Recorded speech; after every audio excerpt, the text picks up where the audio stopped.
Chasin the Racin, powered by Colchester Kawasaki. Part of the Global Moto Group, we supply new Aprilia, Moto Guzzi, Vespa, Royal Enfield, Kawasaki, Sim, Mutt and Benelli motorcycles.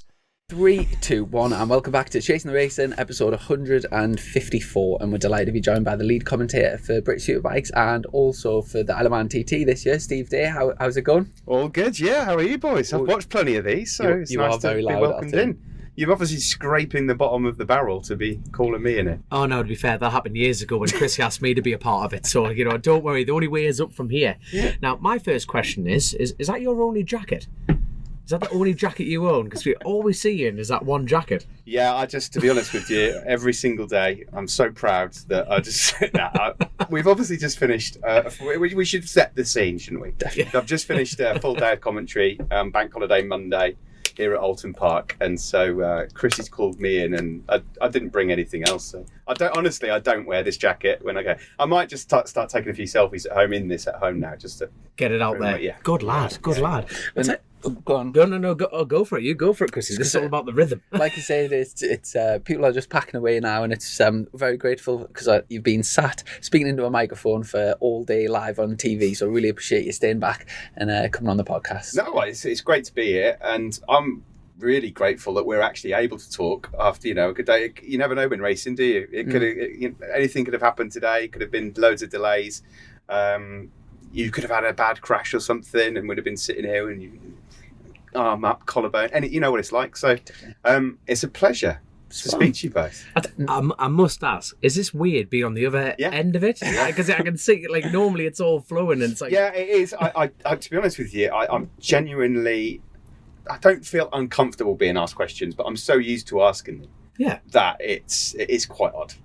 It is, genuinely, because I don't know what to say half the time. I do when I'm commentating. No problem, but being asked questions because I never know what you're going to ask as well, especially you two are asking. Do you know, I've seen this show. So, well, welcome to the challenge. So I met Steve 13 years ago. It's just over 13 years ago, Mallory Park. At the time, I would have been 12 or 13, I think. You look like you went to school together, man. Never mind talking about meeting 13 years ago. And at the time, Steve, I remember it was my new best friend. So back then, the Aprilia Super Teens, you turned up for the test day thing, and everyone got nitro leathers. I think it was a nitro helmet. I think as well. Yeah, all they just turned the bikes to black, so all black. Everyone in the same kit, and Steve was sat there going around taking notes for each of the riders. Because back then you were commentating on Motors TV for Thundersport GB, and then obviously sort of following your career, and you've been. Then went to MotoGP and all kinds. But I tell you, should we say why? How did you first end up getting to that role of getting on TV and commentating? Well, there's quite a long-winded story. I'll try and think of the shorter version. You haven't seen the show, have you? These things go on for hours. You just go from the beginning, man. You go from the beginning. Commentary was never, as a kid, I never thought, I'd love to be a commentator or I want to be, if someone would have said, would you like to do it? I'd have been like, yeah, that'd be cool. But that was never leaving school. I know what I'm going to be. I'm a motorcycle racing commentator.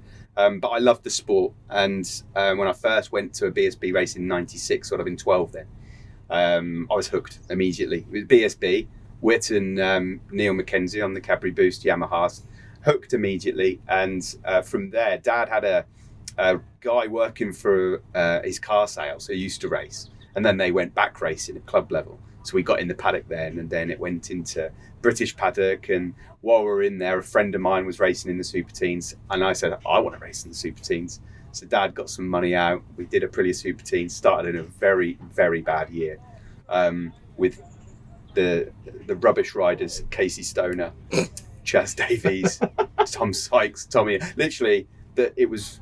At the time, you don't realise these are going to be stars of the future. But I was like, why am I getting my ass kicked everywhere I'm going? Was that in 99 or 2000? That would have been 2000 when Casey was in it battling with Chaz for the championship. Yeah.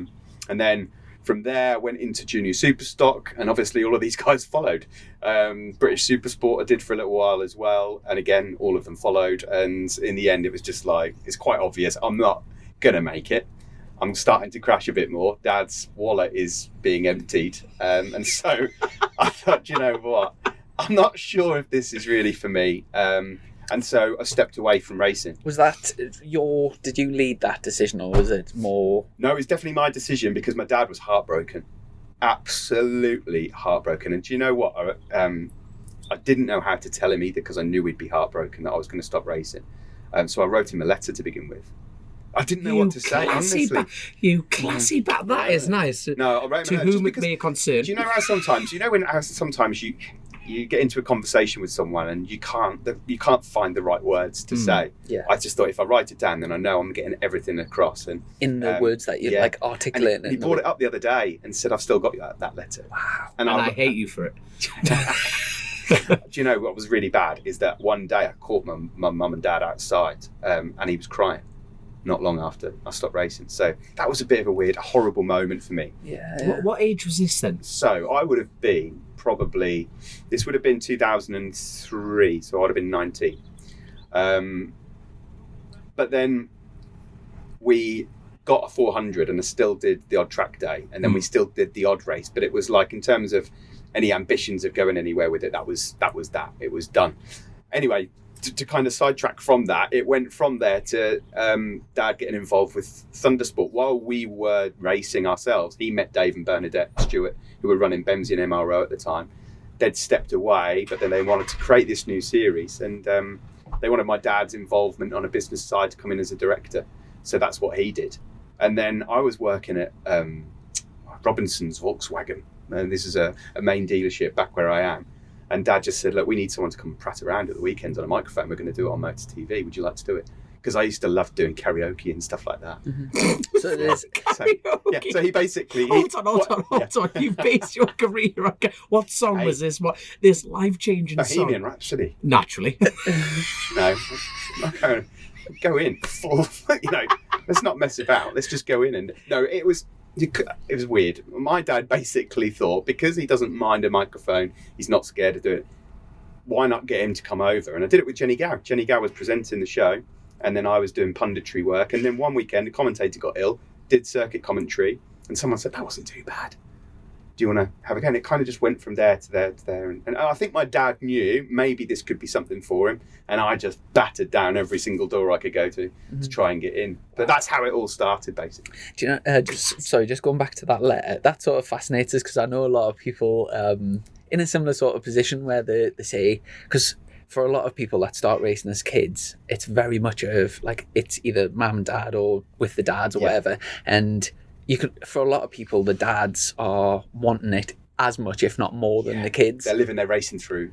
Yeah, if you walk around the paddock, it's very much a lot of the time it's like a father and son team type of thing.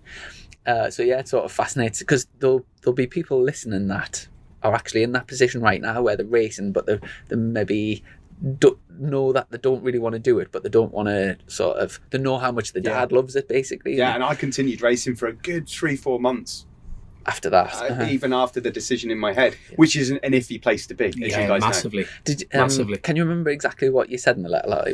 Honestly, I can't. I need to read it. He said to me that he'd read it again the other day because he'd found it, and I really need to look at it, because I honestly haven't got a clue. I can't remember that far back. Yeah. But I must ask, what was your dad like then? Was he like, we take the mick, like motocross dad? Was he like that? Was he quite?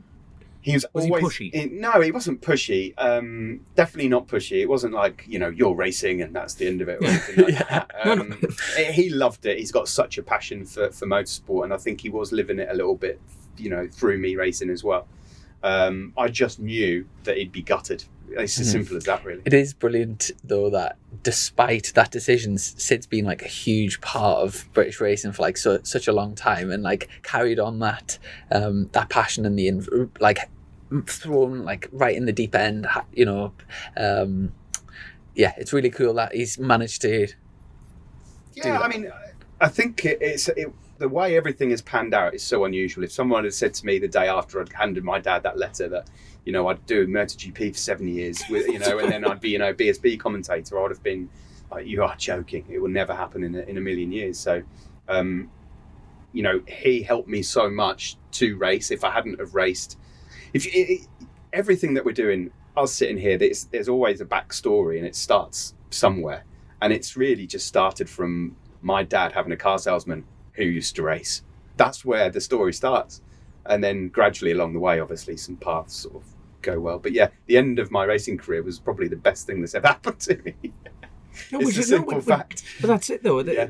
Like you say, it takes, like you were talking about, like a lot of people who want to stop and they don't have the courage to, because they don't want to upset people. You know, there'll be a lot of people relating to that. You guys both know it's a dangerous sport to be doing if you're not fully committed and if you're not passionate about it. Mm-hmm. And so that was another part for me about walking away, because my mind wasn't in it. I remember going to Thruxton, and I mean, just my mind wasn't on it. I could just feel it, and I thought, this is not a safe place to be. Yeah. Not for me, not for other riders. Mm-hmm. Yeah. Did you keep in touch with anyone from that sort of 2000 year, like Casey or Chaz or any of the other? Well, obviously Casey went from there to World Championship and became MotoGP World Champion pretty quickly. I saw him last year, and not sure if he recognised me, but he knew of me, and we had a little chat. Chaz has basically taken the piss out of me, I think, ever since, and every now and again, I think once every 4 or 5 years, might post a photo of him lapping me on a super team bike. Chaz is great. They're all really, really good. So most of them that I used to race with, I'm good friends with in the paddock, and there's a lot of them here today that I see. And what's the biggest cheap shot you've handed out? You must have handed out a couple just for a giggle. What I've given them. It must have been a couple of offside ones on air. You know, just like I don't know if I have, because I'm not really in a position to. They just continuously whoop my ass every time I went out on circuit. But I might have to get something in store for Chaz at some point. You've got to. Yeah. You've got to line it up. Honestly, they're all great people, and Chaz was really, really helpful as well when I first started commentating, and just like really supportive. In what way? Helping out. It's good to see you. You come in here and stuff like that, and anytime you want to come into the garage and have a chat, blah, blah, blah. Although he did think I sounded like Phil Schofield, apparently. Interesting one. How mad is it going from a Aprilia Super Teens on a production 105, like around 30 horsepower, and 7 years later becoming MotoGP world champion? Yeah, that's crazy, isn't it? Really? When you think of that jump, is like just ridiculous. And when you're doing it, though, you don't think about it. Every now and again, you have to take a step back and go, whoa. I've just done a retirement press conference for Valentino Rossi, and you do pinch yourself, because I spent years on my sofa at home cheering on Valentino Rossi. And yeah, it's a bizarre moment, but you just get stuck in it, really. You don't really have that much time to think about it. And you know, from the days in Thundersport doing Motors TV, did you go straight to MotoGP from there? Or no, I went to so the Sidecar Championship was being covered on Eurosport. They'd taken it, not specifically me, but they're taking it, and so I thought this is a good opportunity for me to now approach Eurosport and say, my commentary's already on one of the shows that you're producing. Yeah, do you need anyone? And at that particular time, they had Toby and Jules doing MotoGP. They obviously had Jack and James doing all the BSB and the World Superbike stuff, and they said, look, there's nothing here, there's no room at the inn. Do you want to come in and try and do a couple of news items and stuff like this? So I used to go down there and just do news items, and then actually, believe it or not, the very first gig I got with Eurosport, they said, okay, look, you bothered us enough, we're going to give you a shot at something, but it's not something that you might want to do in terms of bike racing. Is there any other sports that you're interested in, Steve? So I went, no, but not enough that I know anything to commentate on. But do you like winter sports? I went, yeah, I love going skiing. Okay, brilliant. You're going to be doing a summer biathlon. I didn't even know what one of those was. So biathlon, where they're literally cross-country skiing with a gun on their back. No, but I was about to say, thank God you explained that, because this face was, I have no idea what you're talking about. No. So you've not summer vision. A summer version, they're on roller skates instead. Shut up, man. Honestly. You have. That was the first gig I ever did. I had not a clue what I was doing or what I was talking about. But it must have gone all right, because they called me back. There we are. And then, believe it or not, as I was starting to step in and do little bits and bobs, the boss at Eurosport at the time said, look, there's this gig coming up with another company. The Asian Winter Games, again, I didn't even realise it existed, and you'll be doing biathlon and cross-country skiing there. And it was in Kazakhstan. Honestly, it was in you can't write this. You can't make and that was my first ever on-site gig, was in Kazakhstan covering Asian Winter Games. But it was a fantastic opportunity for me to just go out there, get an idea of what the broadcasting world is like. And eventually there'd just be the odd times where there'd be clashes and stuff. And then I got this phone call from him and he said, Steve, you've been doing really well for us. Toby can't make Indianapolis in 2011. We want you to go and step in and be alongside Jules and Spolders. I was at a pub at the time. Thinking you're pissed.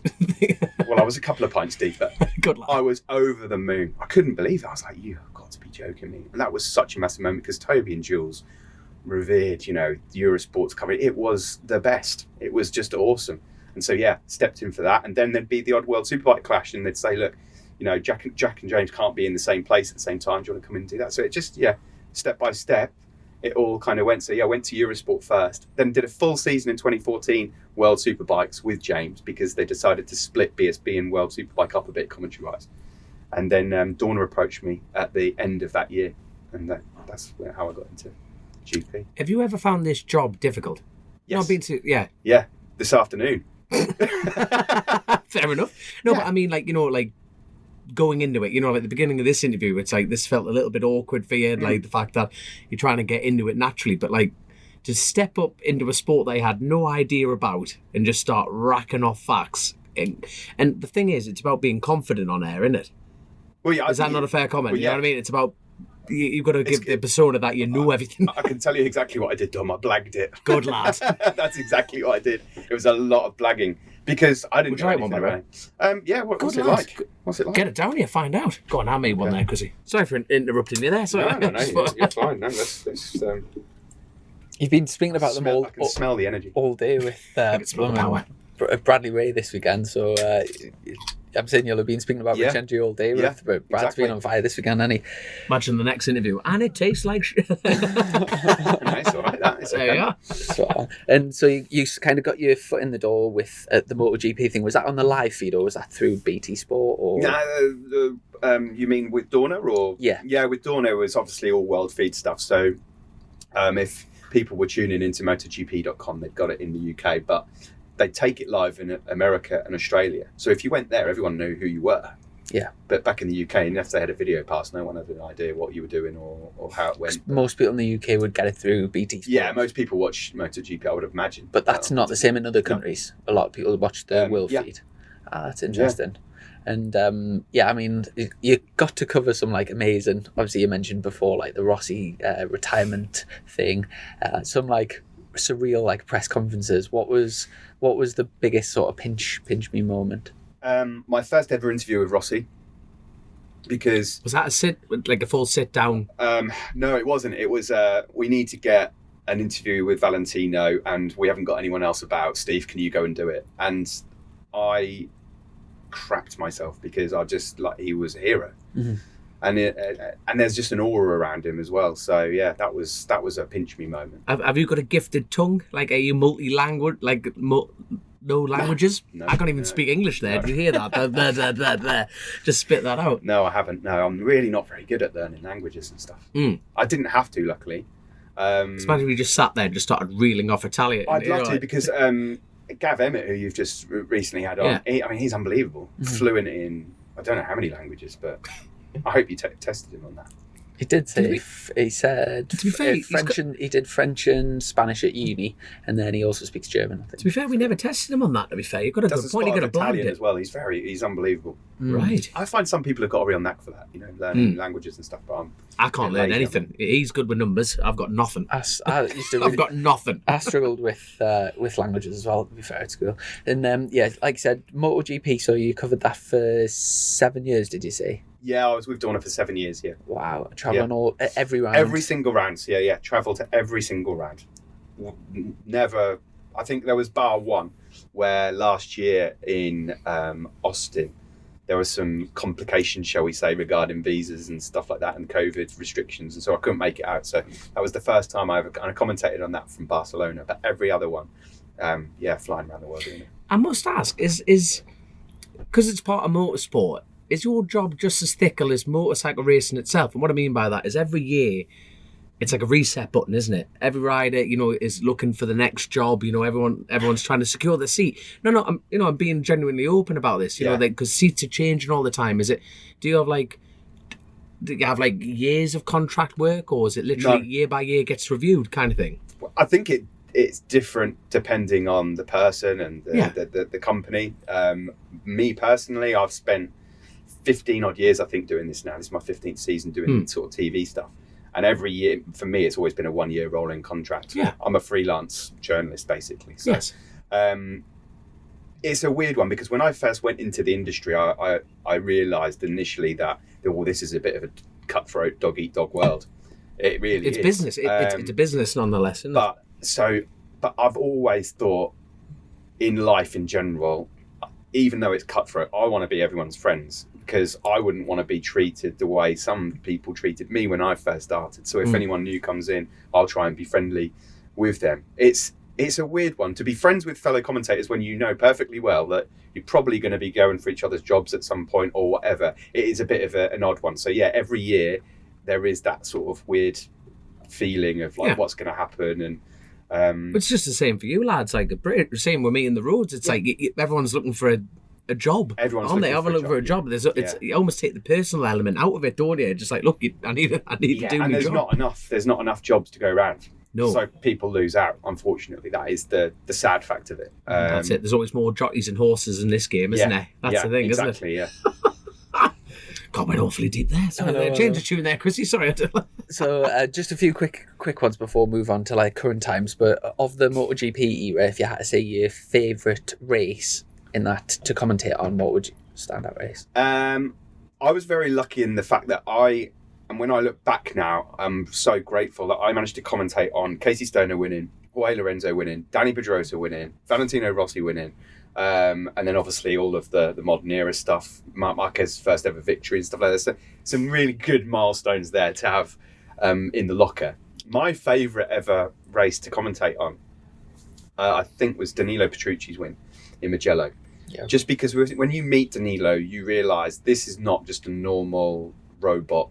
You know, he's properly down to earth, such a lovely character, and you could see the emotion and how much it meant to him. Was that not the one where his mum wasn't there, so he FaceTimed it? Yeah, exactly. Yeah, it was 2018, I think, was it, or 19, one of those in Mugello, and it was just a magical moment. And the fact that it was his dream, he did it on a Ducati in Italy, and he handed it to Dovi and Marquez. Yeah.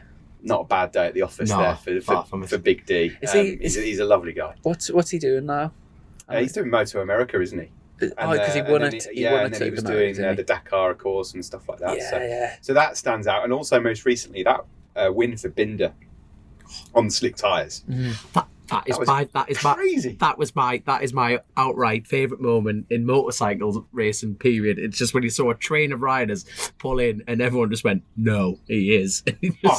How he stayed up was beyond. I can't even remember what I said because I couldn't believe it. I was watching them all come in, and Binder's just like, I'm going for these.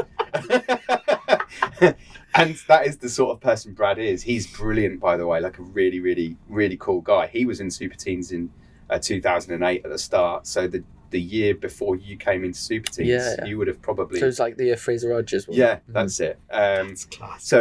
So I knew Brad as well. I'm impartial, so I don't mind who wins races. But on that day, when he stayed out on slicks, I'm like, I don't care what anyone thinks. I'm having him winning. He's got to win this. Please stay on. Don't crash, because if you win, it's an amazing story. And he did. It's phenomenal. Do you know your time at MotoGP? Do you find it difficult to not get too close to the riders and get like sort of pally with them to keep that professional relationship, or is it?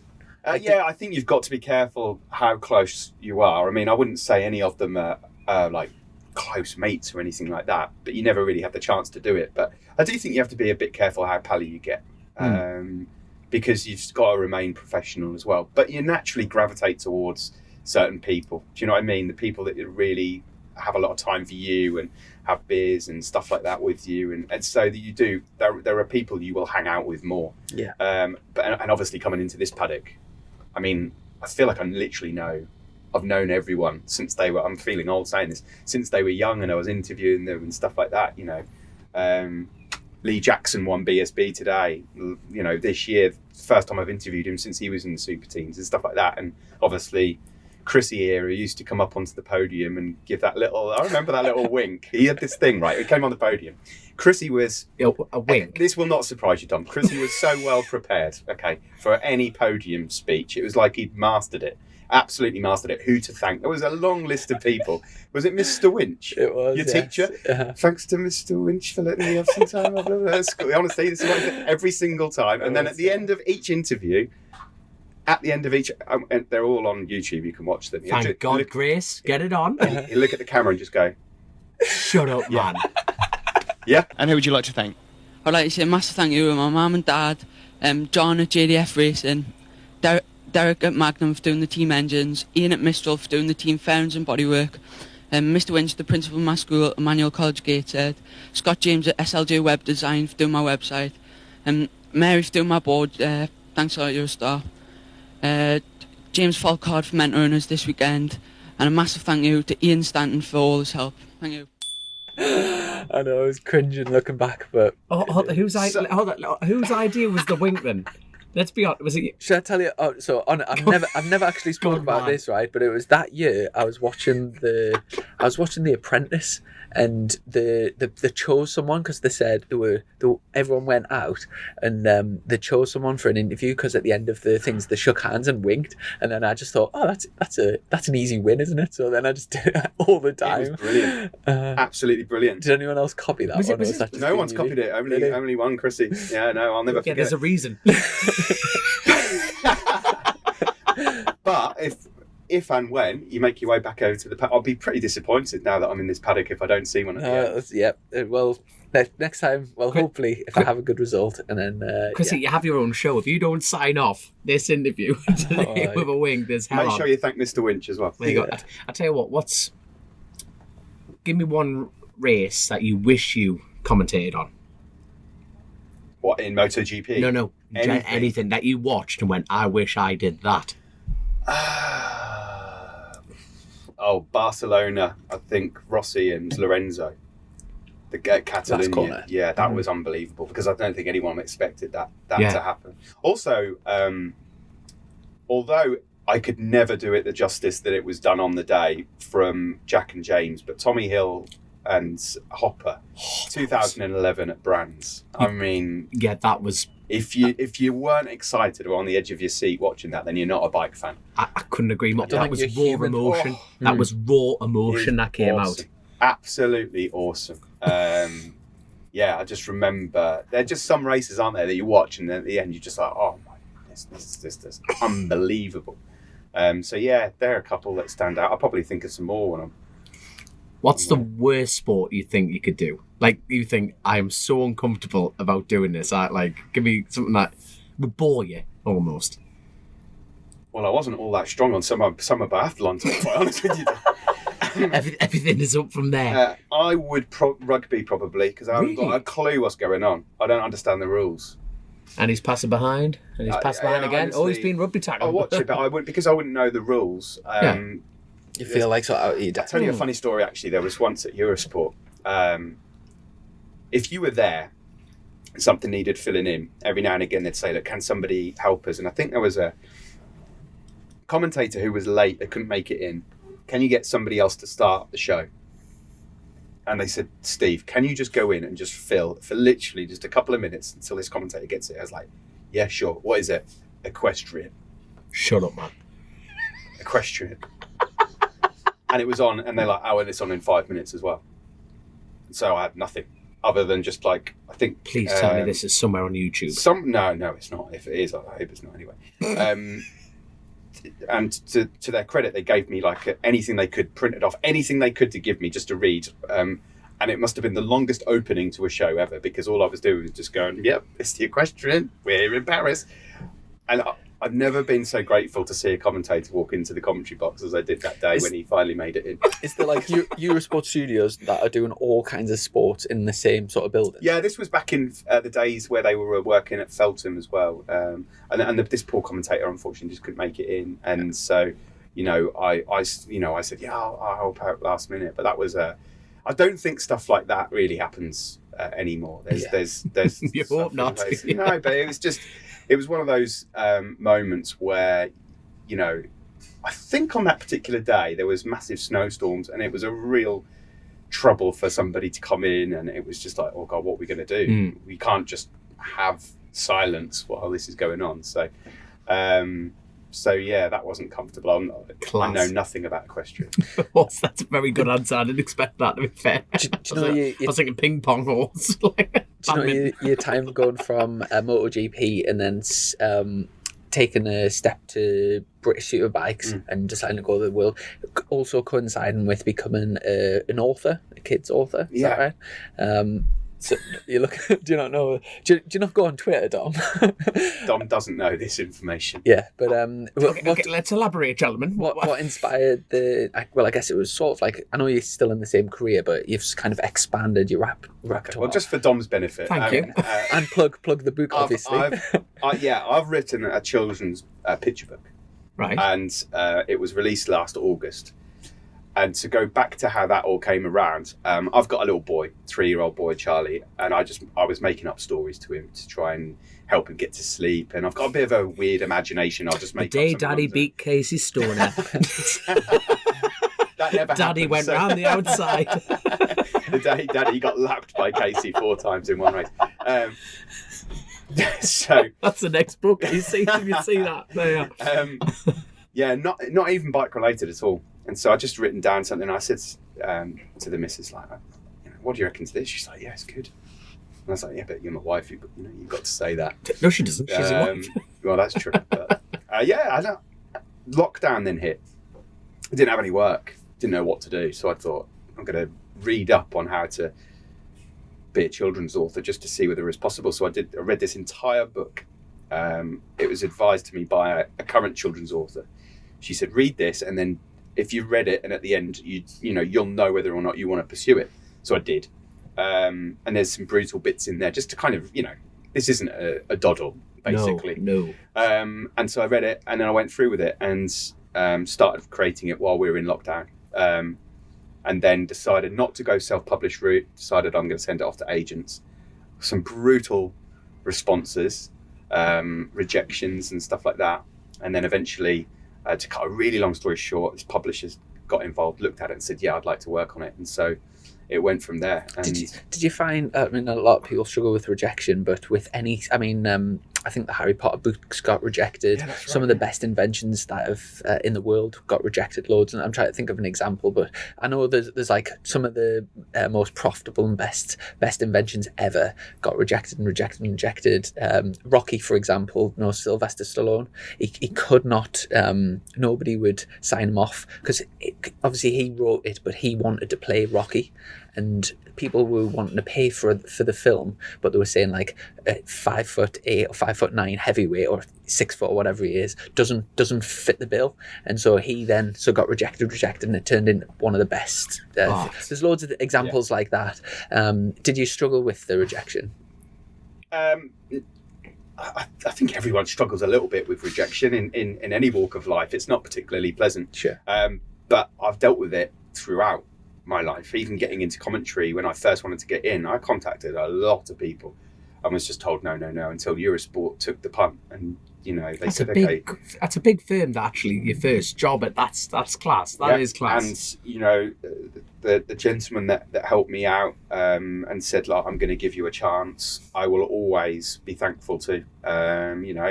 It was a case of well, let's try it, let's see how it goes. Maybe it'll stop him from pestering us. I don't know. Maybe that's the way. But yeah, rejection is kind of just a part of it. And so I think that you can learn from the stories like you've just mentioned and referred to, like J.K. Rowling and Harry Potter and the Rocky scenario.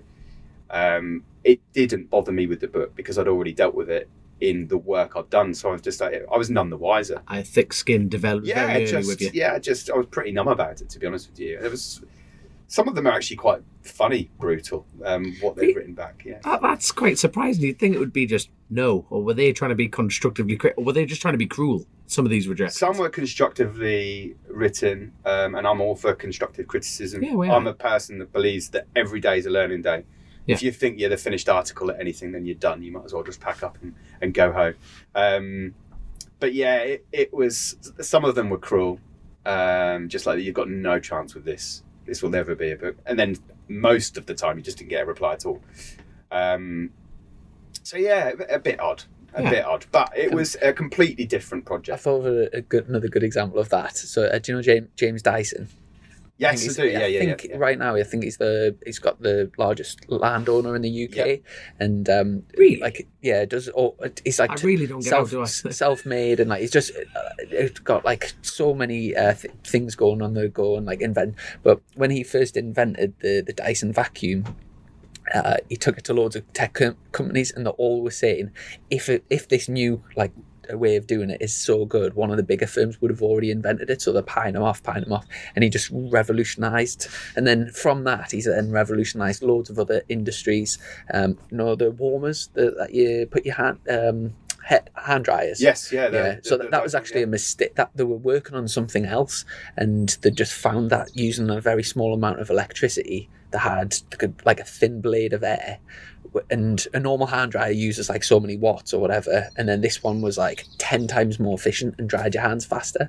And like stories like that are amazing, aren't they? Yeah, We are comparing your new book to all these events. I've just realised, like, literally, this is going to be big, people. I mean, if I'm as big as half of these people we're talking about, then... You see that zip on that Eurosport jacket? It's just getting that's millions. Do you know, in terms of promoting it and kind of go like, do you have to like go to schools very often and like events, and like do you have to like actively promote it, or does someone else do? No, you have to. You're kind of on your own with it. It depends on the publisher. Quite a small publishing company got involved, so it's kind of down to me to do. And at the time when it first came out, because of COVID, it was really not hard to do that, because that was all I had time to do. There was no racing going on. But I've found it more difficult of late, the juggling act of trying to keep a book in people's minds, do this job, research for this job as much as I can, have a family life as well. It's been a little bit more difficult. But it's been good fun. It's just something completely different. Been to loads of schools, did that as well, and that was just a completely different world, completely different experience. Kids aged from, 2 all the way to 11. Yeah. It's been very, very fun. So when's this book coming out, or is it already out? So it's out. It's called That Leopard Is So Rude. Right. Not the rude you're thinking. I can see the twinkle in your eye. Oh well, I'd buy a copy. And it's for children aged 2 to 8, depending on their reading abilities. And you can get it on Amazon in the UK. Just type in That Leopard Is So Rude. And all on my socials as well, I'm constantly promoting it. So class. Yeah. I'll get you. We haven't actually asked this of any guests in a while. Can you shout out your tags for social media then for people to go have a look? Yes, yeah. I'm not going to say the Twitter one because I don't actually push it so much on Twitter, but on Instagram I'm @_Steve Day. There we are. There we go. There we are. Thanks, guys. Yeah, no worries. And that's the interview, right? No.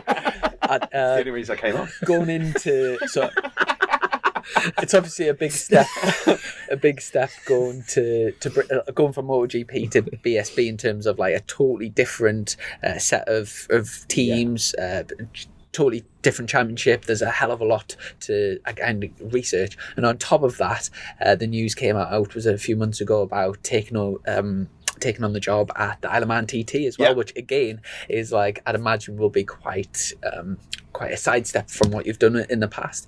Now we'll get on the TT, but on the theme of road racing, I've been hammered by people this weekend because Dominic has been over in Northern Ireland for the Tandragee, and literally everyone's been coming up to us this weekend and said, Dom did well, didn't he? And it's more shock than anything. And I've got to say I was very, very impressed. So Dom won was it the open race or the 600? No, the Super Sport race. Super Sport. So did you? Well done. I didn't know that. Yeah, I've been a bit busy here. Sorry, mate. Yeah. So Dom been writing books and all sorts. I tell you, been flat out. So he jumped on the Burroughs Engineer in 600, the Yamaha, and it's a bit of a long win because I've been away for 2 weeks. So we had the Cookstown 100, which was at give me a word.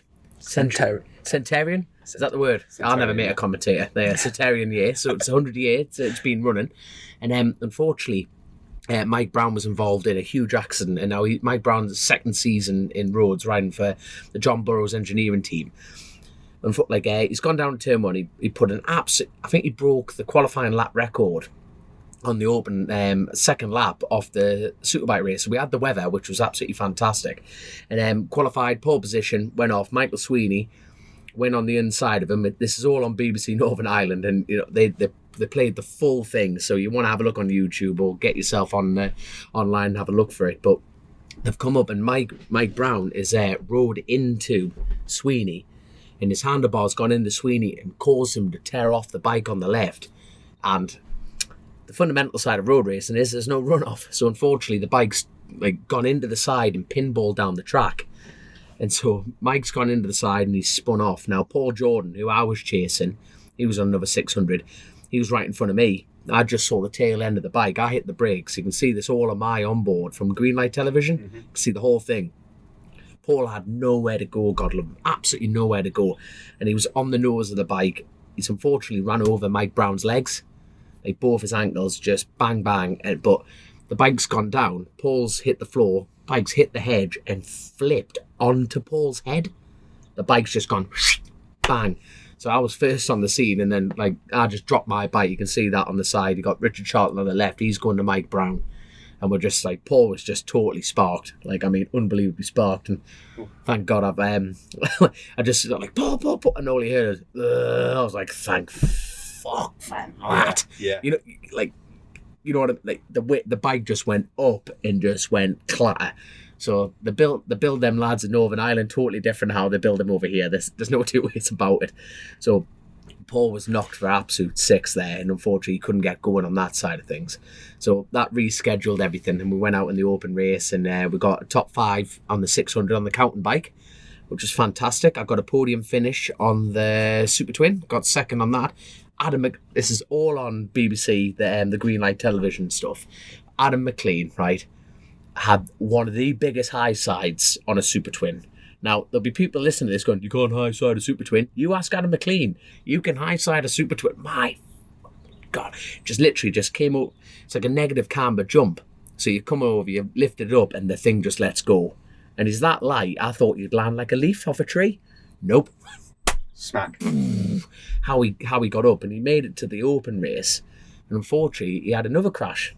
God love him. He was leading the front from Sweeney and just lost the front and just hit the curb with his head and just gave himself a right concussion. So he's knocked out as well. Yeah, so unfortunately he had to miss the Tandragee race because of the concussion rule on that side of things. But so it's been an eventful. That was an eventful weekend. That was, and then Mike Brown unfortunately broke both his ankles, which is absolutely. I tell you what, there'll be people listening to this going I haven't given a full review of the Cookstown, but it was an absolutely fantastically well-run meeting. It really was, and for the 100th year, normally they're plagued by the absolute abysmal weather that you tend to get in April, and this time decided to turn it on its head, which was fantastic for the organisers.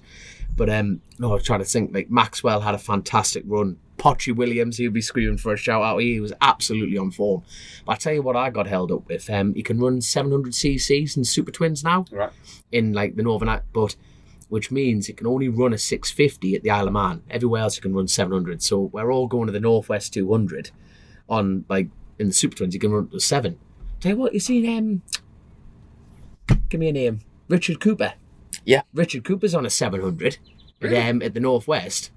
Well, we can all say goodbye to that, can't we? You know what I mean? First of all, the lad can pilot a bike, and second of all, he's going to be on a 700. Yeah. He is going to be off for the day. Are you doing anything with the North West? No. No, you're not? No. Right. Gutted about that? Not gutted about that? Would you like to? I wouldn't say no, but it just never came around. I've got 3 weeks off now until Donington, but in these 3 weeks, I'm just going to be prepping for the TT. So, definitely would love to get involved with North West. Have you ever done a road? No. Nervous? Yeah, like hell. In what regard are you nervous? Because I know how big the return of the TT is. I know how big the TT is. I know how passionate the fans are. And there are just nerves for me to not mess it up. Do that justice type of thing. Yeah. Listen, when I got the phone call from Paul Phillips to come over and do it, it was at a time where I think only 3 or 4 days previous, I was contemplating booking something to go over anyway to watch, and then he called me, and I thought, "Whoa, this is amazing." And the first thing I said to him, I said, "Paul, I just want you to know that I'm not an anorak on the TT like I am short circuit racing. He's like, no, I know that. But that's very honest of you. That's good. Yeah, that was the first thing I said, because I don't want it to come across like, hey, I'm just going to take whatever's thrown at me. And so it actually did take a lot of thought, like, do I want to take this on? Because I want to do it justice. And I know that I'll go into my research meticulously, but it's the TT. You can't learn this stuff overnight. You can't be a polished article with it when you've not commentated on it before. So it's going to be a challenge, but it's one that I'm really looking forward to. I was over on the island a couple of days ago. And it's really got me buzzed up about the whole thing. I've got still quite a bit to get done research-wise, but yeah, I can't wait. I tell you what, my biggest advice is do not ignore the Irish scene, because that is majority. Like, the good thing is you've actually done majority of your homework already. You know, you've got Davy Todd and McGuinness, you've got Dean Harrison, you've got Peter Hickman. You know, you've got the Dave O'Johnson, James Hillier. You've got like the BSB element of the full roads, but like the amount of people that are in the Irish scene that are on in that event, like Derek Shields, Derek Sweeney. Derek McGee's injured. That's why he's not there. I saw him walking around the paddock, so thank God he's still got a presence there, which is fantastic. You've got Darryl Tweed, you've got Adam McLean, you've got I'm saying that Adam McLean's, he does a bit of stock 600 and everything like that, but especially from the green light point of view, I'd definitely have a look onto that side of it massively. 100%, It must be like a hell of an undertaking, because obviously what is the 50? I'm just giving him a job list. Is there 50 competitors for the senior? Now you can have, I think they're going to allow 70 in, but there's only 50 allowed on the road. So that's 70, and then the rest in the whole paddock. How many people turn up to the TT? Like, how many competitors will there be? I tell you what, you got a valid point there. There must be what?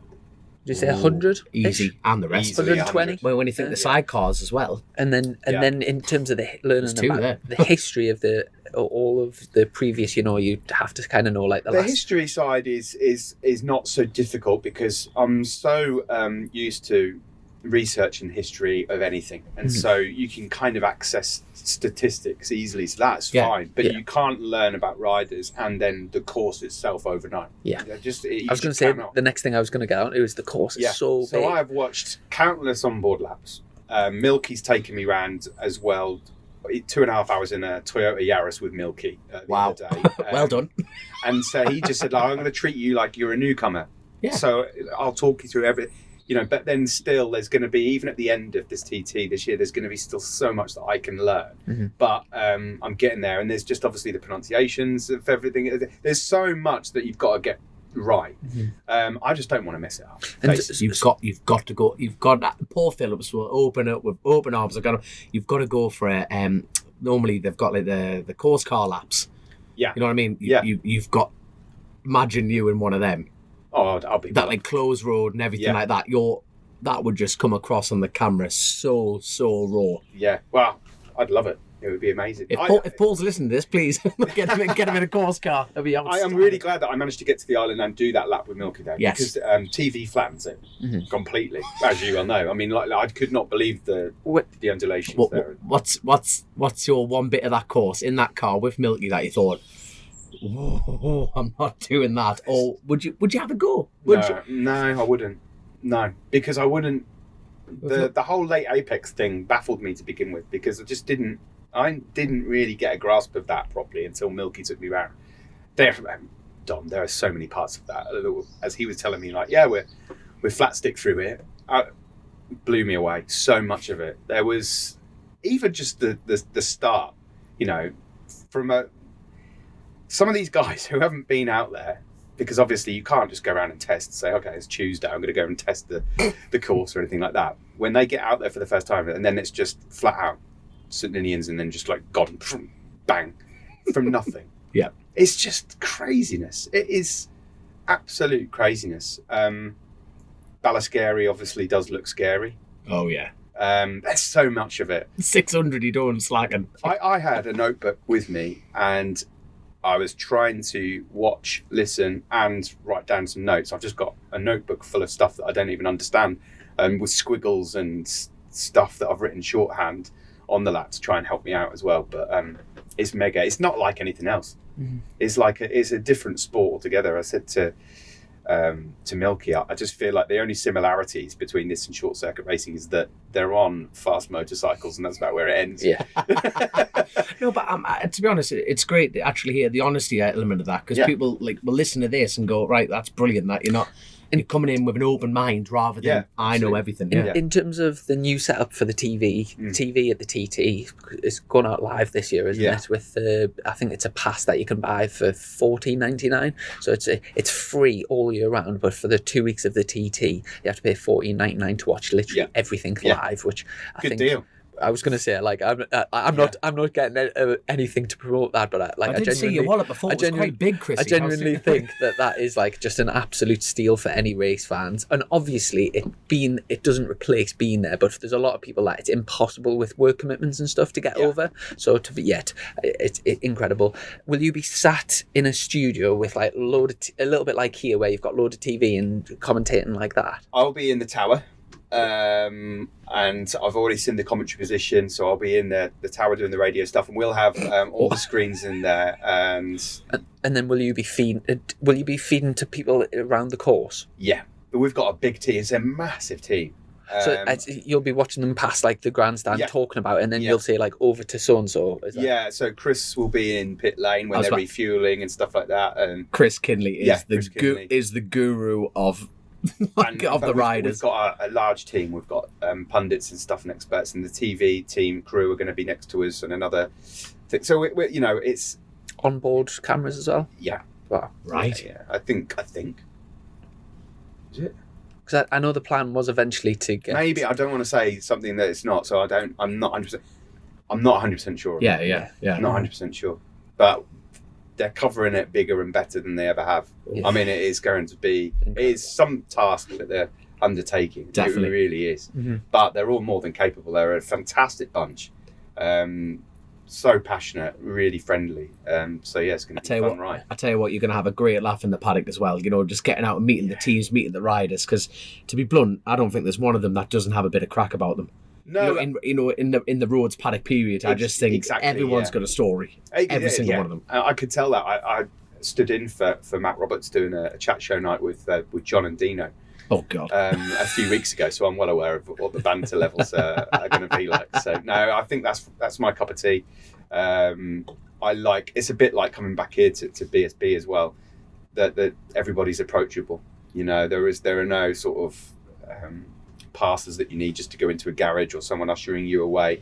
And I know about the crack at the TT, and everyone there is going to be great. And there's just a buzz about everyone, even the taxi drivers picking me up and taking me to the airport. They're just so excited about the fact that what this is going to bring to the island again, having a couple of years off. So it's going to be mega. In the deep end. I was just speaking to Chris from Bennett's, and they're actually taking a big VIP thing out there as well. Well, you were saying you had to get this in. Well done. Yeah.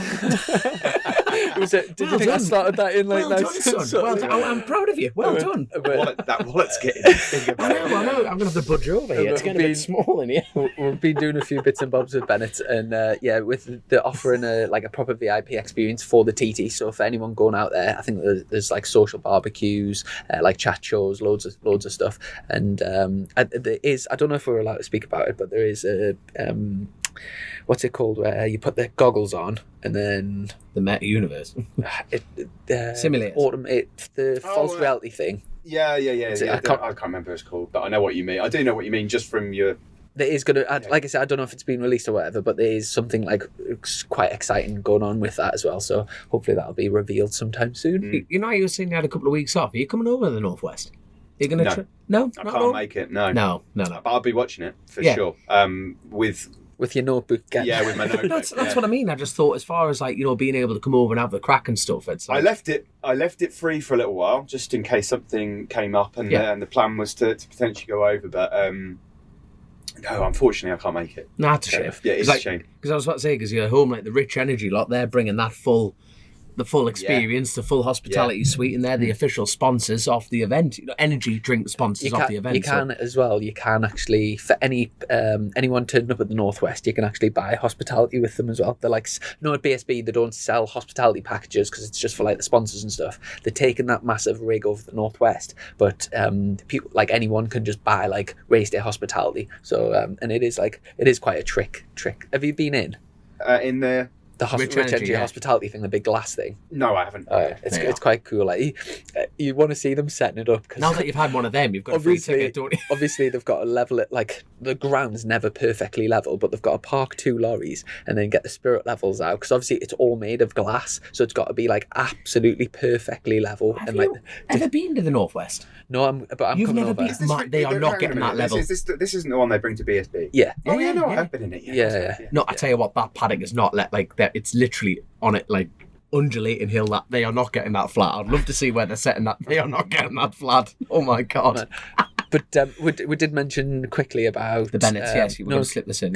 Well, no, you've already talked about Cookstown. Bennetts. And then you stayed over in Northern Ireland to do Tandragee. Yeah. So it was a case of went to Tandragee. Now it was a case of like the counting team. We went there. I tell you what, I must put this out there. They had an award for the first 600 home. They've had it for a few years now, and it's been named the Counting Memorial Trophy. Mm-hmm. Which is like James Counting, like a good friend of mine who lost his life at the Southern. And we got into the last race, the main Cookstown race, and it was like, look, we've got a chance here to win this trophy. And I was very fortunate enough. I finished top 5 in the 1,000 race on the 600. Mind you, Maxwell squeezed me out, the twat. I think that'll definitely be on the footage. He was mid-break in the middle of the road, and I went, I've got him. I was going for second. I was proper on it I thought, what's Chrissy going to do? He's just going to just bull people out the way. I thought I was tempted. And I went down the brakes, and Maxwell just moved over to the left, and I just went, the curb is like this high, it's like microphone high, and I had to let go of the brake to squeeze out, and I had to move out the way, and unfortunately I finished 5th. But I won the award, and Fran Counting presented me, like James' dad presented me with that award, and I'm over the moon to give that back to the Countings. That was a proper special moment for like to give that award back to the Countings was huge. And like, and when at Croft, I won the Laird of Croft, which James has won for years, and I thought, like, you know what, I'm entering the rest of this season with a huge. There was never pressure there, but to be able to win those awards for them is massive. But the Counting team, we had a meeting at the beginning of the year, and then we decided what meetings we want to do. And Fran rightly says, I want a week between each event. And I've got so much trust in Fran and so much respect for Fran, and it's about best way to do it, because he takes the engines out, checks the frames, checks everything. There was no, I'm just going to shove it in the corner and leave it be. So Fran was at home, and John Burrows got on the phone and said, oh, look, he needs a rider for the Tandragee meeting, because poor Mike Brown was unwell. He had 2 broken ankles. Does that class as unwell? That's a little bit. He was under the weather. He had a slight cold. No, God love me, he had 2 bust ankles. And basically, you know how the games ran. They need to keep sponsors happy and to secure Mike Brown's seat for next year, and that's what I like about John Burrows. He rang me up and said, look, we've got Mike Brown on for next year. It wasn't his fault. It was a racing incident. And, and we were talking about the fickle nature of motorcycle racing, is how you don't want to be lying in hospital going, oh, that's me out the job. Quite the opposite. Mike Brown's got his seat secured, even for the TT, which is fantastic news, depending on the surgery and everything like that. You know how it is. So, got on the phone to Fran and said, look, I've been offered this. And Fran's like, yeah, go for it. Just make sure you're all right. And like, Fran was understanding. All my sponsors like the Hafes and Rich, everyone's been on board with it. And I got out and qualified on the front row, which was a bloody shock, because I've only been around Tandragee once before. And I think that was my first year like road racing, which was 2015 or 14, something like that. And I'm like, I'm over the moon here, absolutely over the moon. And unfortunately, the heavens decided to open up. Absolutely biblical. So me and Sweeney were hammering tongs around the place, and I was very fortunate that I won the Super Sport race. So I was to sit here with a Tandragee race win. It's I'm over the moon, absolutely over the moon. So I can't thank the team enough, and they all asked for a shout out, and I can't remember all their names, but there's a bloke in that team called Bisto. Right. Is that not the best name going? Bisto. Bisto. Well, Any particular reason? Does he like gravy? Or He loved gravy. I was expecting some sort of like saucy, just like, you know, proper backstory to this. No, apparently he loved gravy when he was like 2-year-old and the name stuck. Hell of a chef, mind. The team have a chef in road racing. That is classy, isn't it? That is classy. And oh god, there is a list that, oh god, hold on, give me a second. Talk amongst yourselves. Fill a gap in. I've done enough of that already today. Fill a gap. Hold on, Danny. There you are. Yeah. They're the only two that really properly asked for a shout out. So, but no, John's over the moon, absolutely over the moon, and yeah, to tidy that weekend up. But I tell you what, I did do though. This will make you laugh. I was supposed to ride in just the Davies bikes on the classics, and then I took my own big bike round to get extra laps and blah blah, and then the Burrows thing and blah blah, and I went out on the classic bike, and it was only like on the Friday it was bone dry, absolutely bone dry, and I've never been around there on a classic, and the outright lap record on a classic bike, bearing in mind you can run 750s, that's like what Guy Martin was on. He was on a 750 BSA. I broke the outright lap record by nearly 2 seconds on a 350 classic. The outright classic lap Really? record, yeah, but it doesn't count because it wasn't a race. No. And by 2 seconds on a 350, like 42 brake horsepower, I was using every inch of the road, and it was class, absolutely class. And I was just getting faster and faster and faster. Like corners, like on a big bike, you're hooking 2 gears out and you're dragging the front. This thing, I went, all right, I can hit this flat, and I was on the grass and all sorts. I was like, this thing's like, I know it that well. You know what I mean? It was. I loved it. So you've had a good couple of weeks. Yeah, So I've sounds like it. got a lap record, and yeah, so skids and wheelies and all the bikes are in one piece, and yeah, onwards to the North West Class. to watch Rich Energy try and assemble that thing on a hillside. I'm going to pull up a deck chair and watch him try. I've just booked up to go. I've never been to North West. Booked up to go out on the Friday, so I missed Thursday race. But yeah, out for the Friday morning, and then so obviously the racing's on the Saturday, and then head home. So yeah. Have you booked in with Chris Kennedy to stay at his? Yes. You sly son of a... I'm in the back of my van, sweating me tits off at you, smooth. When we did the Irish tour, we stayed at my mate, he's my tattoo artist. And Chris was like, oh, Chris is staying. I'm like, you smooth son of it, you kept that quiet. Didn't you, you just put a thing on Facebook looking for accommodation, and yeah, very... Was it Brian or Chris? Brian. Yeah. Oh, Brian, the dad. Oh, aye, everyone's favourite, Chrissy. You know what I mean? Everyone's favourite. But yeah, I'm mega proper looking forward to it. I've been told I need to watch it station. Is that... Oh Would you god, agree? that is unbelievable. On a superbike, you don't slacken. In 5th. You just hold your breath and tip in. It'll be class. Oh god, that station is the corner. Oh, class. And Looking forward to watching. and- Should be good. Oh god, Should be good. oh it's gonna be. Well, like you say, but then you get like Jeremy Williams. He's gone from the KMR bike where he's ridden them for years. He's hopped on the pattern on the 700. That's going to be an eye opener. But Yeah, Jeremy no. McWilliams, for God's sake, you know what I I mean? hear, although I don't know that this is for sure, but I've heard. I mean, I know he says this every year, but I've heard this might be the last one as well for McWill. Shut up, man. Possible. Oh, you never know. That's man. what I heard, but it is. You know, we're talking about Jezza here.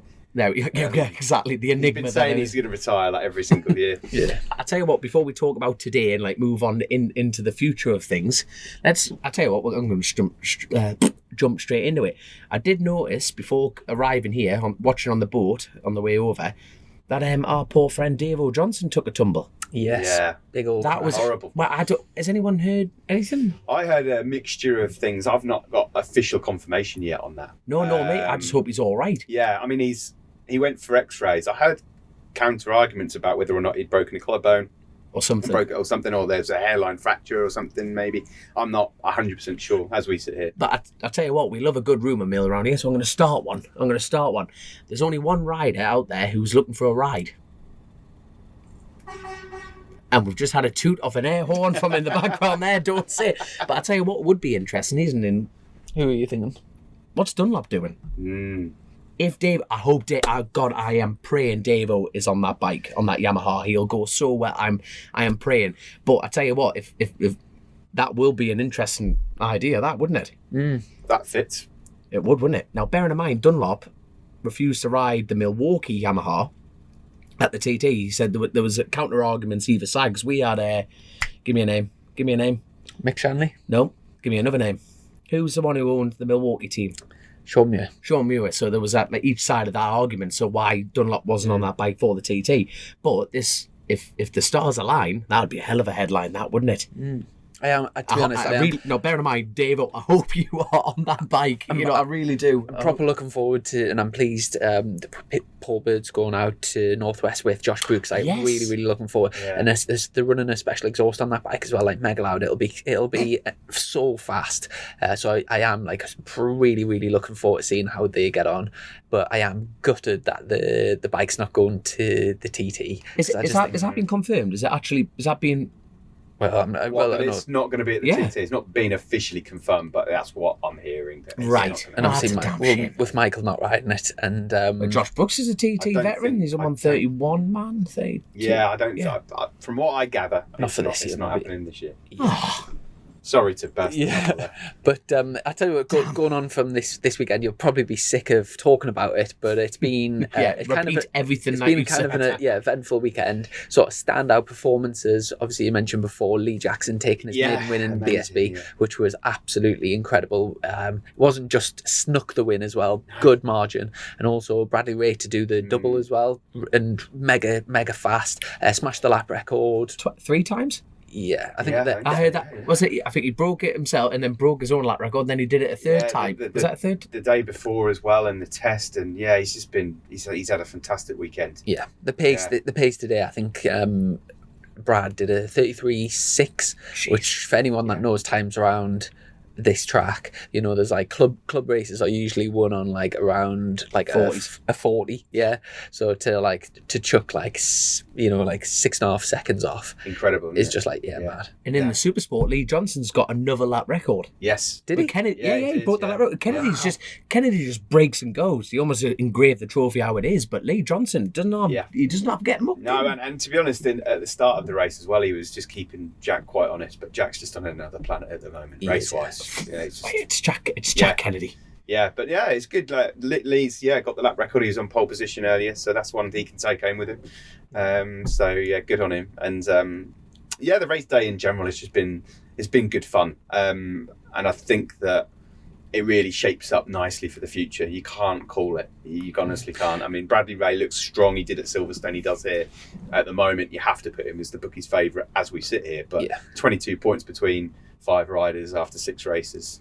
And I know Haslam did get a podium today and rode out of his skin to do so, but it does this weekend very much feels like a lot of the younger riders have like stepped up. So the likes of Kyle Ride, Bradley Ray, Lee Jackson, there's like a good group right at the front, and the likes of like sort of favourites going into the championship, the likes of Haslam, Brooks, Sykes, haven't been filling them podium spots just yet. Yeah, but even though they are younger guys, Chrissy, as you will know, they've been here for a while, and it's coming to them now. And you're in a position. I mean, you'll know where Sykesy finished because you were just behind him. Yeah. I thought you had a great weekend, but I missed Skinner. Didn't test. I missed Skinner out of that list as well. Yeah, no, exactly. But the thing is that those guys have had to come in. Rory's done a fantastic job in his rookie season last year as well. It's a funny. Listen, I don't need to tell you how competitive the field is this year. It's one of the most competitive fields that I've seen, and there'll be a lot of people going home with sore heads today, thinking like, I cannot believe I've just come away without any points, or I've finished in 14th. I tell you, another person that had a very good weekend. Points wise, not the best, but like was very good. Tom Bridewell, completely something happened in qualifying where they messed up. So I think he was next to me on the grid, but he worked his way up, picked them off. Lap times were really, really strong, and only the fact that the race was red flagged early just cost him to getting on the podium. So he was definitely coming through. And then again today, he was really strong. P2 was he? Yeah, he was. Yeah, he crashed in the first race, unfortunately, today. He did, just trying to go through on Skinner. I went and spoke to him after that, and he just said he wasn't quite feeling right on the front of the bike. But he said I'm making a massive change on a front fork setting for the last race of the day, and he said it's either going to go one way or the other, and it went the right way. Yeah. But even he didn't quite have enough pace for Lee. So. I tell you what, I bet he didn't expect a green Kawasaki though. You know, when he tipped into that corner, he went, "What the flame?" Do you know what? Lee just dug in. Lee is a fantastic rider, but I think there are very few people that woke up this morning thinking that there'd be a Kawasaki on top spot by the end of the day, and some would have probably thought, based on yesterday, if there was going to be one, it would be Rory. Yeah. So fair play. Yeah, because in race 1, Rory was on the podium and Lee was about 7th. Yeah, but he qualified. Lee's qualifying over Silverstone and here have just been double. He's second going into Super Picks and Silverstone, second going into Super Picks here, and then on both days when it comes to actually qualifying, he's way back on the grid. I can't remember where he was on the grid yesterday, but that's the nature of and the beauty of the the laps kind of setting you good position for the next one. It's giving him a great. Can I just say, in terms of the dynamics in that team, I think a lot. Not from like being in the paddock myself, but just as a a bike racing fan from the side, I do think in terms of the media, Rory obviously had a fantastic debut season last year, but I think if you said who gets Rory gets all the media attention, and I think a lot of it, for example last year, Rory was mega at Knock Hill and almost won the race, got a podium. Yeah. But if you take the Knock Hill out of the equation, Lee certainly matched him, if not, and by the end of the season was a lot stronger. But yet, it's just a passing comment, but I just noticed that everyone seems to, and from the commentators to the media to journalists, put so much attention on how amazing Rory. And I've always thought Lee must be sat there a lot of the time he's beating him, and he gets no attention whatsoever. So to see results like today, like you say, most people would have probably tipped Rory to go on to win. Yeah. It's very, very impressive what Lee's He's pulled. gone under the radar, and I think everybody's underestimated him. Yeah. I mean, I'll hold my hands up. Me and James even admitted it in commentary today as well. So it's fantastic for him because it's been a long slog. He didn't just win it though. He just Smashed it. He smashed it. He literally just went. He had a rhythm that just shows the nature and beauty of Oulton Park, doesn't it? And he put a phenomenal ride together, and he just held a rhythm. And he just gapped and gapped and gapped. He did what Bridewell did, but in a different fashion. If you know what I mean, just in a weird kind of way. Tommy helped him out as he went past him. He was able to latch onto the back of Tommy because at that point in the race earlier on, Tommy had the better pace, and Lee hung on in there. And then obviously they dragged themselves towards Bradley Ray and gone through. And then Lee's suddenly thinking, I've got this. Yeah. And to put a move on Tommy Bridewell on the approach to Island Bend. Fair effort. He deserved it. Outstanding ride. Yeah, Absolutely outstanding. Brilliant. So, okay. Take Lee out of it for just a... I'll tell you what, put Lee back in it. Who's been your rider of the meeting then? I think you've got to give it to Bradley Ray, based on the fact that he's just been... he's won two, and he's been on the podium in the other. And I think that there's always been that talent for Bradley Ray, but he's not always been able to deliver it consistently. Yeah. And he's got a couple of podiums from Silverstone.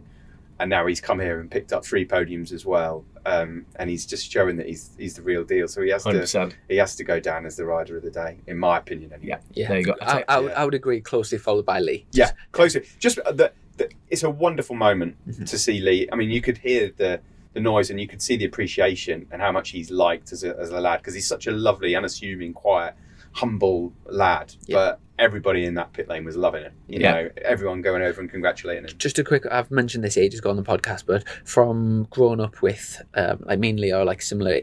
So he was in Super Teens the year before me, but we've kind of went through at a similar sort of, the classes and stuff. Lee's, some of the lads, as we've went through, have kind of got to a certain level and then just ignore you or whatever, and sort of, and you see it all the time when people have success and then they kind of forget about the friends that they started with and just kind of move on. Lee is one of the best examples that I can think that's just never changed. And sometimes he's had seasons where he's had really, really poor results and been underperforming, and then, well, not seasons, but the odd rounds, and he's the same friendly person, and then he'll go out and win a superbike race and he'll be exactly the same, and that's such a good quality, the fact he doesn't change with his race. No, it's an amazing quality, but that's why you two get on, because there's no one I see in the paddock that's got a bad word to say about Lee Jackson or Chrissy Rouse. I can tell you that for a fact, and it's not just you two, there's quite a few of them in this paddock, but I do know what you mean. He's not got an ounce of ego at all. Always approachable. I'm delighted for him, I really am, because it's a moment he would have been dreaming of. He's going to watch back the race probably about 10 times tonight. Rightly so as well. Yeah, absolutely. So fair play. I'm so pleased for him and his family as well. A lot of effort has gone into that. Obviously, his uncle Lee was a fair rider in his day. His mum and dad have always been keeping an eye on things. Great to see the emotion from Sam. We knew that she was going to be crying with sort of 3 or 4 laps to go. Yeah. Class. So yeah, it was brilliant. Yeah, Love moments like that. And just to give a quick roundup for my weekend. So as Dom mentioned, because obviously I had the concussion at Silverstone. And for like a good week, I was really like not myself. Have you been knocked out before? He's in the commentator game. Of course he has. Microphones, clipboards. I've had over the years. I've had like a fair few, and it all like. It does like massively affect my mood. Like I'm not in terms of mood swings and stuff. I don't. Usually like my mental health's like really good, and I'm like very lucky in that respect. I don't like, but for like a week I just was not myself at all. Just not good. And then I've started to feel much better the week running into Oulton, so I decided to go. And by the time I got to Oulton, I was like symptom free. Obviously missed the test here the week before on the Thursday, so I kind of knew we were on the back foot a little bit, but not just a little bit. Yeah. So exactly. I was sort of steady away on the first day. We had a few problems, a few little problems with the bike that we worked through, and it rained in this, so we missed second free practice. So I did feel like we were quite unprepared, but also I know I'm not 100% still. So yeah, I'm kind of. I just wanted to get through this weekend really and get some good data, good experience, finish some races, and I'm really pleased that I got that. I was also like ridiculously lucky in race 2 today. My phone's like pinging away because everyone's been messaging us now, and we've literally just packed up and got straight in here to do the podcast. But I was round the outside of turn 1. I think it was Takahashi went up the inside of Tom and lifted Tom up, but I was on the outside of Tom. Did you see it? Of course. Yeah. I was commentating on it. Fair enough. What was it? I didn't hear it. I want to know. I want to know your view. Yeah, but the only thing we haven't seen it in slow motion. So at the time, all I saw was Tom Neve just flying into the. Yeah. And I have no idea how Tom is, but I really hope he's okay. Yeah, fingers crossed. But yeah, the impact on my back. So yeah, I was on the outside, and then I think I caught out that side of my eye, like Tom had like sit up, and which ran him straight in the back of me, and it like smashed all the seat unit. I've got like a massive black mark all the way down my back and my leg, which is from his front wheel, so it was like right in the air. His foot peg was stuck in my seat unit. It ripped all. I was like so lucky to you had no idea, to be fair. Yeah, to carry on. Smashed all the exhaust and everything. But unfortunately, I got back on the track and my clutch had went, so I had to retire from the race, which was a real disappointment.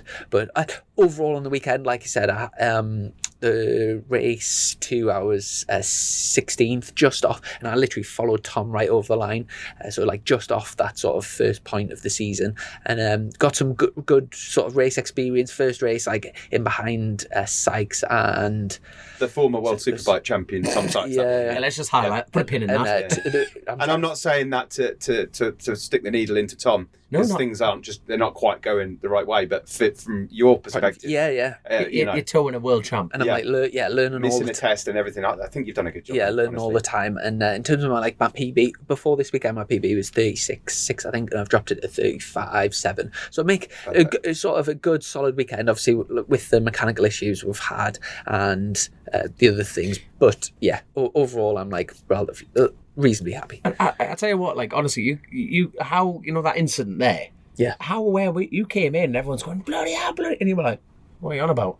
No, I knew there was impact, but I never realised how close you came, because I couldn't I didn't know his tyre was on my leathers. But sadly, we didn't we've either. got a photo of it. We've got a photo of his leather. Like it's he's shown me before we came in. Yes, unreal. They look like I've had a crash because they're all scuffed to bits, brand new. But listen, I think you've done a really good job here, and I think 3 weeks off will do you good. Yeah. And then Donington, you love Donington. Who doesn't love Donington? And it's time to build there. Even now, though, I thought I'd kind of blagged the last 2 podcasts without showing that I was sort of struggling a little bit. But loads of people have been coming up to us and saying, you could tell that you weren't yourself on the last 2 podcasts.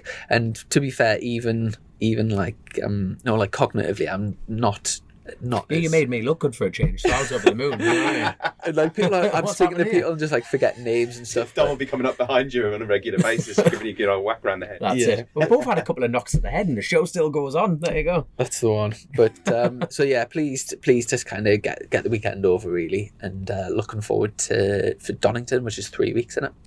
Yeah, 3 weeks time. What is your realistic target for this season? Yeah, first knocking on doors of top 10. See, I'm turning. I know. I was waiting for this. Yeah. You've done really well.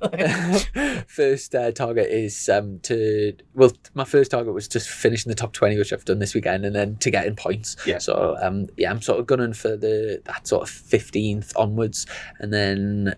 I haven't set any like hard fast like this is a success, this is a failure. No. I felt like that race when I did full race distance and came in 16th, that to me was like a successful race. Yeah. I was thinking this the other day, and it's a stat that I'm not proud of, but this weekend's the first time I've finished outside the points since 2015 in like a European superstock race. Like I've never ever finished out the points, so it's like it's not a good sort of stat, but it's nothing to be ashamed of when you take everything into consideration. I think that there's a lot of positives to take out of your ride today. Yeah, so well done. Yeah, thank you. There we go. Don't be too down on yourself. Don't be hard on yourself. Well, as bike races, you always just want a bit more, don't you? And That's it. But who's going to win the championship then? Oh God. Who's going to win MotoGP? Who's going to win Worlds? Well, listen, at the start of the BSB season, I thought O'Halloran would, and he may well still do, but they've got to get to grips with the new Yamaha. It's not working out well for them at the moment. Brad Ray's looking fantastic and probably would just edge Bookie's favourite right now. But, I'll stick with O'Halloran for now, and let's see how it goes. Come on, Jason. Again, not really got any favourites in the class, so it doesn't matter to me who does win because I like them all. I think it would be fantastic. In World Superbike, I think Johnny will do it. Yeah. He's looking really good at the moment. You've got to admire the desire he has, and I think after last year as well, with Top Rat getting it, I think he's going to fancy it. Yeah, I think he's going to fancy it. And in MotoGP, you have no... You can't, can you? Has MotoGP got better? Yeah, it's just getting so competitive, and it has got better. Of course, it has. Yeah, I'm going to go for now. He's got this first win under his belt, Pecco. Right. Spoiler alert: I haven't actually watched MotoGP this weekend, but no, it's fine. This is in the past. Yeah, so this will be going out next week anyway. Pecco won a Jerez this weekend. Yeah, I didn't watch it, but that's just what I saw. Fantastic. Was it a dominant display or no idea? Right. Oh, fair enough. Do you know? Because our show was live, literally just as the race went on, so I saw it on. I've got Pecco in my fantasy league, so that'll be doing us the world of good. Yeah. Did the Suzuki's do okay? Do you know? No idea. No, I only saw the top three. All right. Who was second, third? Oh God, Quattararo was second. Aleix was third, I think. Right. Yeah, another one for the Aprilia. Doing well. Yeah. Isn't he? Woken up. Maverick made the right choice. I need. He's not doing it. In fact, I think you feature on it quite a bit, but I need to get on this Unlimited. Do you know what Amazon? MotoGP Unlimited, the documentary. I've done the first episode, really enjoyed it. Do you feature in it quite a bit? I've only watched the first three because my wife doesn't like watching me on TV, so. I see your sweaty face that close. Yeah, exactly. She's not interested in bike racing at all, so it's just like, is that a good thing? No, it is a brilliant thing. Yeah, because you just get to go home and just be you. And if I've got an ounce of ego, because when you're doing this job, everyone has a bit of an ego, but it gets slapped straight back into shape as soon as I enter the You haven't done the dishes. Yeah. Good to see you. You're not Steve Day commentator to me, like blah, blah, blah, blah. Here's your son. But then she'll talk to my son. She'll talk to me through my son. To be like, MotoGP Unlimited's on, Charlie. Daddy's watching himself on TV again.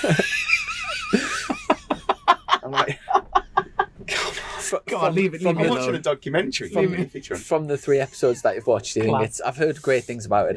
It looks like a good behind the scenes documentary, particularly for those that perhaps haven't watched that much MotoGP, might not understand it, and so I think it's interesting to see some behind the scenes stuff because you just don't get to see that. One of the issues for me, what I noticed when I worked in MotoGP, is I don't think you get to see the characters properly, and everyone's got to be a bit PC and everyone's got to be polished and blah blah blah. Whereas this just goes behind the scenes a bit more. I think they can go further with it, but is it quite Drive to Survive-esque? Yeah, kind it of is. thing? But I mean, 'Cause obviously, I love that program. I think it's Obviously, brilliant. like the scale, Yes. and budget and things are less. But the team that did it did a good job. They're lovely people, and so yeah, I think beyond the first 3 episodes, I can't really tell you much, but it seems to have got some good reviews. But I've nothing to do with it. They just ask me some questions from time to time. So, but they always seem to. What I did notice is that all the bits where I had a really good laugh, they seem to just cut out so far. So I just look really serious and angry the whole time, or just. You know, Good thing you're on this show. I'm not angry, but it's just they'll ask me the stuff that have asked me, the bits that they've cut and edited. I'm really serious in it. It's almost like I'm on an episode of Line of Duty and they need some sort of crime music in the background while I'm talking. But no, it's good. That's almost the biggest problem with media, isn't it? That a computer can portray in one certain light. Yeah, of It's course. how they do it for you. Yeah, It's yeah. steering. We're not chasing the racing. It's bullshit all the time. Just I've just thought we usually put our guests on to our Patreon and ask them for questions, and I've been so busy this weekend I've completely forgot, so we haven't actually got any Patreon questions. So to all of our patrons, I do apologise, that was my error. But just a sort of quick fire questions from me. Okay. Favourite colour? What's been the most embarrassing moment of your life? Oh my God. Of my life. Quick fire question. Jesus. What's been the most embarrassing moment of my life? Oh God, honestly, I don't know. There's a couple I can't say. Really? Perfect. Why? They're the ones that you want to say. No, you're not doing it. Oh gosh. I'll tell you what was really embarrassing once. I can't believe I'm about to say this. I am going to say. I'll tell you mine if you tell us. Right, yours. and I'll tell you. So I'm not going to say who I was commentating for, but I was doing some commentary and I was solo doing it. And it was, it's quite hard to commentate when you're just solo and you've got no one else to fall back on. But on this particular moment, I knew that I had some feelings in my stomach and that I might need to pass wind. I needed to, Class. crack a good fart, basically. And I thought the only way to do this while I'm on air, I can't believe I'm saying this. Good lad. And I've got a Eurosport jacket on, what am I thinking? Was to literally give myself a cue point, switch off the mic, fart, switch back on again, and hopefully it'll all be over and no one will notice. What I did was, I pressed the button, let rip, Yeah. and then realised I'd actually switched on the number 2 microphone. Which is right beside you. Which is right beside me, and not switched off mine. So it was a fart with surround sound that went out on air. And I was thinking, oh my God, I cannot believe I've just done this. Obviously, as soon as I finished the show, first thing I'm doing is checking socials. And there was this one girl on there who said, have I just heard what I think I've heard? So I had to go and watch it back just to see whether or not how bad it was. And I mean, genuinely, I think I can't remember exactly what the cue point was. And I just stopped and all you hear is this. And then I carry on talking again. So that was quite an embarrassing moment. Wow. There you go. That is outstanding. Have you got one? I'm not stupid enough to say it on Chasin the Racin. Damn it. I'll tell you mine. I've got loads. Think of one. Mine is when I was I'd been about six or seven, I reckon. My sister played the piano, and my parents were always wanted to push me into doing a musical instrument, and I just wasn't interested.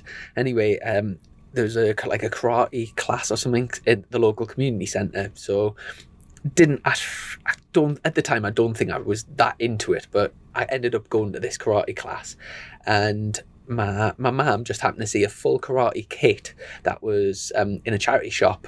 So for me, like my first lesson, I was all kitted up, like full kit wanker, and went for this karate lesson. And I still remember it now. In the hall, there was you could swing your arms around you, but there was lines of kids, and I got put in this line, and I was a bit nervous, and the guy was things, and I really, really needed a piss. So I put my hand up and I said, oh, the lesson was an hour. 5 minutes in, I just said, oh, do you mind if I go to the toilet? And so I went out. you could tell he wasn't really happy about it. So I went for a wee, and I couldn't wee. So I went back into the class, and I carried on doing the things, and then I needed to wee really bad. So I asked to go again, and I could see he was really uncomfortable. And again, I went to the toilet, I couldn't wee. Went back in, and I just didn't want to ask again, so I just stood and just pissed myself in the middle of a hall. Loads of kids around in the middle of the karate, and then I just had to do the rest of the thing. He just stood in a puddle of piss, and for the rest of my life, at the time, obviously, my parents Hong Kong pissy, yeah. At the rest, my dad always used to say it was most kids go to karate to get the yellow belt, and I got the yellow suit. But obviously, I never went again. At the end of the lesson, the guys called my mum over and said, "Oh, can I have a word?" And I was like jumping in the background, going, it was a leak, and it clearly was, and I had piss all down my leg. But yeah, it can't get much more embarrassing than that, I wouldn't say. No, and do you know what the advantages from my position of what I do for a living? Is I can repeat that story on air. I can use that in my commentary notes. There is a keen karate. Chrissy Rousey will be getting a new nickname. That's it. Chrissy Rouse has won the race. He's come a long way since pissing himself at karate lessons. The yellow suit. Have you not got on? I don't know. Of course he has. Of course I do. I'm trying to pinpoint a one that's better than. Well, have a think, and I'll ask another question. You mentioned obviously you've got a young son. Yes. And that relationship between you and your dad, going racing and stuff. If your son gets to no. Really? Is that nah, listen. I know what question you're going to ask. What would I think if he wanted to race? Yeah. What about getting in karate? Well, I'm up for a laugh if he wants to piss himself. No. Fair play for saying that, by the way. Yeah, that's God's honest truth. Thick skin Chrissy. There. Class. If he genuinely wanted to do it and was that passionate about it, how could you stop him? Depending on what age he is. Yeah. If he came to me aged, 9, 10, I might just sort of say, I'm not sure if I want it to happen or not. Right. I'm not comfortable with it, but who am I to stop someone doing what they want to do? Sure, yeah. So. Do you think your dad would love to get back in? No, he's already said no. Don't do it. Really? Yeah, don't get him involved in it. But he's bound to have an interest in it as he's growing up. He's bound to. I mean, and he loves anything with engines already, and he likes seeing motorbikes and stuff on TV. So I mean, there is a possibility. God. My wife will kill me if. At the moment, he's so young. If he came into the paddock, the only thing he'd be interested in the trucks all around and stuff like that. He wouldn't, Right, just seeing other kids making friends and exactly. That's it. But I don't know. We'll see. Yeah, sound. Have you thought of an embarrassing story yet? I'm really trying to top that. We'll have to should we come back next episode? Next episode, please do. I'll 100%. 100%. Because you got farting like surround sound, pissing pat. I mean that's done me. That's great. Now we're going to end up here sitting in silence. Honestly, I'm just a walking disaster. People know what they're dealing with for me. I'm just a first class arsehole. You know what I mean? I've done loads of things. Jesus. We're going to have to bring it up on the next one. Sorry, lads, I'm letting the side down here. Just to finish off, I know you said you didn't want to do it, but everyone on the show I'm such a weakling. So watch this. He's going to break this out here. Strength test. So if you just grab these handles here. While he's doing that, how's his new job? So hang on, right? What are we doing? Straight arms. Straight arms. And then just as hard as you can, just squeeze. Go on. I'm giving him. That was a 12. That was 100% a 12. Decent. You usually do better on your second go, to be fair. Go on. So are you on another That's go? it. Stretch it out. 12s is good. It's good tight score. jacket. Is it? Yeah, really good. It's that one jacket you own. It's a bit tight. Let me just stretch. Hang on. I probably won't know. It's going to be an utter failure. Let's try again. No. I can't. You matched it. Yeah, you matched it. Good lad. 12, but we'll stick you on the leaderboard for that. Pulled muscles now. Where have you been, dear? No. In a trailer with two boys. What's going on? So on. Class. to wrap things up, have you got anything? No, I think... By the time this podcast goes out, it'll be after the North West. So we won't be in the studio, but we're bringing the gear over to the North West, aren't we? Yes. Oh, I tell you what, I've got to present an idea to you. Go on. Imagine Michael Sweeney as Batman. Right. Imagine a Dublin version of Batman. Yeah. You know what I mean? Gotham City and stuff like that. Just imagine that concept. I was absolutely pissing me. I was pissed at the time, like, just thinking of this. Imagine a Dublin version of Batman. That is totally out of character of the show. I'm fully aware of that, but there'll be people out there thinking about that now, and that is generally a great idea. Right. Well, we'll take the That's the only thing I'm doing here. We'll take the kit out and hopefully get a podcast in on the Friday, because Friday's a day off, isn't it? Yeah. So I'm trying to think. So it's Tuesday, Thursday, Saturday. So it's like you got the gaps between, but we'll chuck in the deep end at the anchor. There'll be plenty of embarrassing stories out of there. Fantastic. And no, looking forward to it. But like I say, we won't be bringing the studio over, so it'll be just we'll have to find somewhere to grab some guests. Makeshift studio. That's the one. That is the one. But no, thoroughly looking forward to it. No, Steve, thank you so much for your time. No, thank you guys. It's been great to speak to you both, and I'm glad that we managed to get this done finally. So. I thought you was about to say I'm glad it's over there. on that too. 100%. I'm joking. No. Brilliant. No, I love watching the podcast that you guys have done. They're really good fun to watch. So I'm really pleased to be on one. I appreciate that, and send our love to your parents as well. It's been a long time since I've seen them. Yeah, no. They all love Chrissy. So they're still heavily involved with them as well. Yeah, they are. Yeah, they're still over there at Snetterton as we speak. Actually, well, they're probably not now. They might be home now, but they're still involved. So yeah, lovely. That's good. Class. Excellent. Well, massive thanks to our patrons and to our sponsor, Colchester Kawasaki. Again, I'm really sorry to the patrons for getting a post, but we'll make up for it next week at the North West. And from us all and everyone that listens to the show, best of luck at the North West. Cheers, mate. Good luck. Yeah, God, I need it. I need it all the way. But thank you to Coulton Racin, Burrows Engineering. I've got that many people to thank. I can't thank them and fit them all in, but thank you very much. And really appreciate your time fitting us in to do the podcast. So catch up soon and take care. Thanks, guys. See you in a bit. Chasin the Racin. Powered by Colchester Kawasaki, part of the Global Moto Group. We supply new Aprilia, Moto Guzzi, Vespa, Royal Enfield, Kawasaki, Sim, Mutt and Benelli motorcycles.